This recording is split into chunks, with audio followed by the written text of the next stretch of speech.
আনোয়ারখোলা গ্রামের দাউদকান্দি থানার কুমিল্লা জেলার মৃত আয়াত আলীর ৬ ছেলে ও ১ মেয়ের মধ্যে নুরুজ্জামান সবার ছোট। সংসারের অভাব অনটন ঘোচাতে ২০০৩ সালে প্রথমবারের মতো পাড়ি জমান ওমানে। কিন্তু দীর্ঘ ৮ বছর কঠোর পরিশ্রম করেও কোনো স্থায়ী কাজে ঠাঁই না হওয়ায় বাধ্য হয়ে দেশে ফিরে আসতে হয় তাকে। ২০১২ সালের অক্টোবরে আবারও ওমানে আসেন নুরুজ্জামান, কিন্তু এবারও ভাগ্য তার সহায় ছিল না। কোনো স্থায়ী চাকরি না পাওয়ায় শেষ পর্যন্ত বাগানে দিনমজুরের কাজ করতে হয় তাকে। সেখানেই খেজুর গাছ কাটতে গাছে ওঠার পর হঠাৎ নিচে পড়ে মারাত্মকভাবে আহত হন তিনি। খবর পেয়ে সহকর্মীরা দ্রুত হাসপাতালে নিয়ে যান তাকে। হাসপাতাল কর্তৃপক্ষ জানায় তার অবস্থা অত্যন্ত গুরুতর। উন্নত চিকিৎসার জন্য ২২০ রিয়াল প্রয়োজন, যা বাংলাদেশি টাকায় ৭০,০০০ টাকার কাছাকাছি।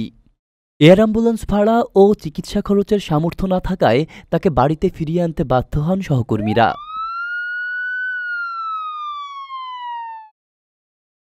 দেশে পাঠাতে পারতেছেন না, ওনার তো পতাকা, পাসপোর্ট, ভিসা সবকিছু আছে। মানে আপনার কোন জায়গায় সমস্যা?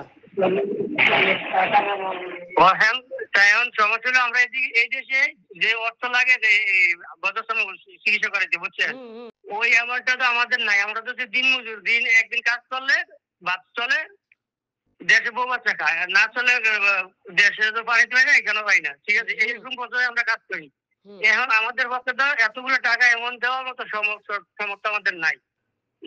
কত মানুষের কাছে গেছি, কত মানুষের পাওয়া দরছি, কত মানুষের, আমরা তো এই ব্যাপারে কোনো নাই, অভিজ্ঞতা নাই, বুঝছি না। আমরা করি দিন মজুর কাজ, আমরা তো এই লাইনে হাঁটি না, এই লাইনে বুঝিও না। যে যেখানে বলে সেখানে যায়, যে যেখানে যাইতে বলে ওইখানে যাই। এই অবস্থায় আছে 10 দিন। এখন আমরা যে তারে দেশে পাঠাবো, দেশে পাঠাতে যোগাযোগ করছি এম্বাসি থেকে। যারা বলে, কেউ বলে ২০০০ রিয়াল লাগবে, কেউ বলে ১৮০০ রিয়াল লাগবে। গত ১০ দিন ধরে নুরুজ্জামান নিজের থাকার ঘরে মেরুদণ্ড ভেঙে যাওয়া অবস্থায় অসহ্য যন্ত্রণায় কাতরাচ্ছেন। শারীরিক অবস্থার দ্রুত অবনতি হচ্ছে। এদিকে তার সন্তানরা বাবাকে ফিরে পেতে কান্নায় ভেঙে পড়েছে। তারা ওমান দূতাবাস ও বাংলাদেশ সরকারের কাছে জরুরি সহায়তা ও চিকিৎসার আহ্বান জানিয়েছে।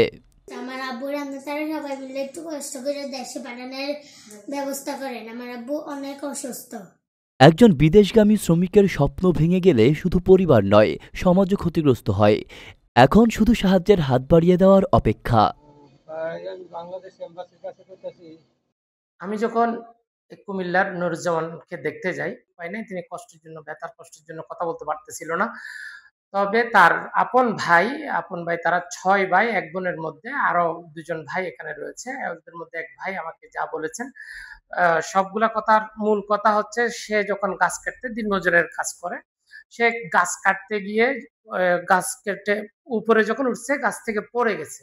আপনার স্বপ্নগুলো আকাশ ছুবে প্রবাসীর হেলিকপ্টারের মাধ্যমে। বিয়ে, জন্মদিন অথবা যে কোনো বিশেষ প্রয়োজনে হেলিকপ্টার ভাড়া করতে যোগাযোগ করুন স্ক্রিনে দেয়া নাম্বারে। প্রবাসীর হেলিকপ্টার, নিরাপদ ও সাশ্রয়ী বাহনের বিশ্বস্ত নাম।